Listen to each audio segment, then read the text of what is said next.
کیا عورت پر ہاتھ اور پاؤں کا پردہ بھی ضروری ہے؟ جی ہاں، مسلمان عورت کے لیے ہاتھ اور پاؤں کا پردہ بھی ضروری ہے، چھپانا چاہیے۔ صحابیات رضوان اللہ علیہ مجمعین ہاتھوں پر دستانے پہنا کرتی تھیں، اس لیے رسول مکرم صلی اللہ علیہ وسلم نے فرمایا لا تنتقب المحرمۃ ولا تلبس القفازین،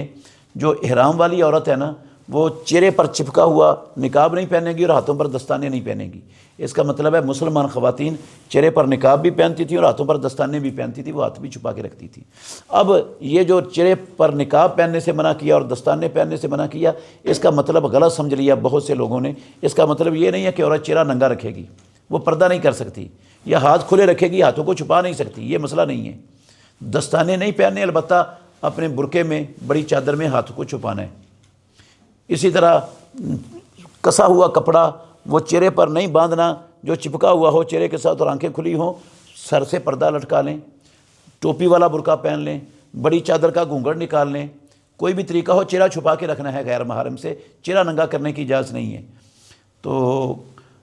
رسول مکرم صلی اللہ علیہ وسلم کی ایک حدیث ہے، سنن ابو داود میں صحیح حدیث ہے، رسول مکرم صلی اللہ علیہ وسلم نے فرمایا مسلمان مرد، یہ سننے والی بات ہے، مسلمان مرد اس کا کپڑا اس کی نصف پنڈلی تک ہونا چاہیے، اور اگر ٹخنے تک چلا جائے تو کوئی حرج نہیں ہے، اور اگر ٹخنے سے نیچے لٹکائے گا تو وہ آگ میں جائے گا۔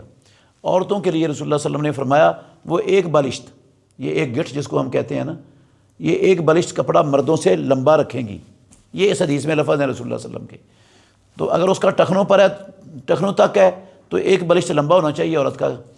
ایک خاتون نے رسول مکرم صلی اللہ علیہ وسلم کے یہ لفظ سن کر یہ سمجھا کہ آپ صلی اللہ علیہ وسلم یہ کہہ رہے ہیں کہ عورت کا پاؤں بھی غیر محرم کے سامنے نہیں کھلنا چاہیے، ایڑی بھی نظر نہیں آنی چاہیے، غیر محرم کی نظر مسلمان عورت کی ایڑی پر بھی نہیں پڑنی چاہیے۔ تو اس عورت نے سوال کر دیا یہ چیز سمجھ کر، کہنے لگی اللہ کے نبی اذن تنکشف اقدامہن، آپ کہتے ہیں کہ ایک بالشت وہ مرد سے لمبا رکھے گی، اس سے تو عورتوں کے قدم ننگے ہو جائیں گے۔ تو آپ صلی اللہ علیہ وسلم نے یہ نہیں کہا اس خاتون کو کہ تو غلط سمجھی ہے، میں قدم ڈھانپنے کا نہیں، میں تو ویسے کہتا ہوں لمبا رکھنا۔ آپ نے کہا اگر پاؤں کے کھلنے کا خطرہ ہے فَذِرَاعٌ، یہاں سے لے کر ادھر تک یہ ذرا ہے، پھر اتنا کپڑا مرد سے زیادہ لٹکا کے رکھے تاکہ جب انسان چلتا ہے ٹانگیں کھلتی ہیں، ٹانگیں کھلنے سے کپڑا سکڑ کر اوپر آتا ہے تو اس وقت بھی پاؤں ننگے نہ ہوں۔ آپ تھوڑا سا غور کریں، جو اسلام